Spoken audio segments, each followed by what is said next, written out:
5분 묵상 가족 여러분, 지금 3월 말 환절기입니다. 더욱 건강 잘 지키시기 바랍니다. 감기, 몸살, 알러지 잘 조심하십시오. 오늘 묵상할 말씀의 제목은요, 부활의 주님을 만나 믿음과 사명의 자리로입니다.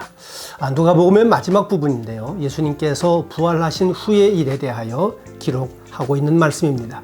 우리가 아는 대로 예수님의 제자 중에 예수님께서 십자가의 죽으심으로 낙심해서 엠마오 고향으로 돌아가던 제자가 있었죠. 그 길가에서 부활하신 예수님을 만나 대화를 나누는 사건에 대한 기록입니다. 누가복음 24장 14절과 15절인데요. 이 모든 된 일을 서로 이야기하더라. 그들이 서로 이야기하며 문의할 때에 예수께서 가까이 이르러 그들과 동행하시나 그들의 눈이 가리어져서 그인 줄 알아보지 못하거늘. 예수님께서 며칠 전에 십자가에서 죽으셨지 않습니까? 그러나 아직 이 두 사람은 예수님을 부활하셨다고 하는 소식은 들었지만 만나보진 못했습니다. 그렇다고 하여도 예수님께서 곁에 오셨는데도 알아보지 못했다. 정말 놀라운 순간입니다. 어떻게 못 알아볼 수가 있었을까? 여러분은 어떻게 생각을 하십니까? 오늘 묵상의 포인트라고 생각합니다. 두 사람의 생각과 그 언어 세계에는 부활이라고 하는 두 글자란 없었습니다.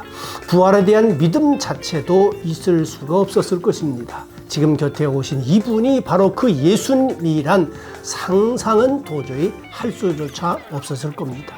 만약에 지금 우리들의 마음과 언어 세계에요, 먹고 사는 문제에 예수님이 없다면 어떻게 되겠습니까?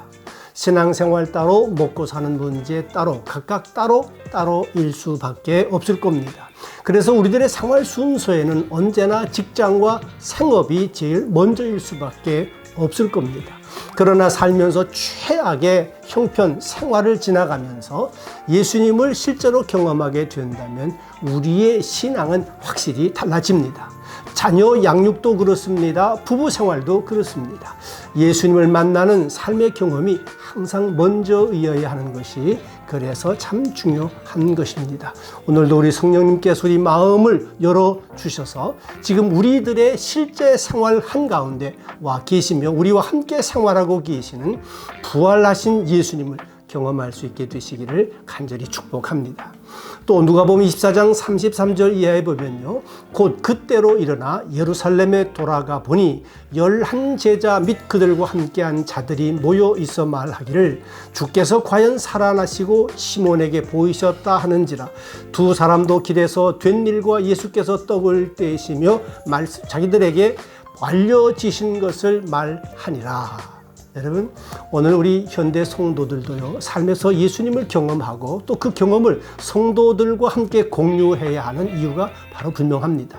엠마오로 가던 제 발길을 돌려서 예루살렘 성으로 돌아와 서로 확인할 때에 예루살렘 초대교회의 놀라운 감격과 능력과 변화가 시작된 것이었습니다.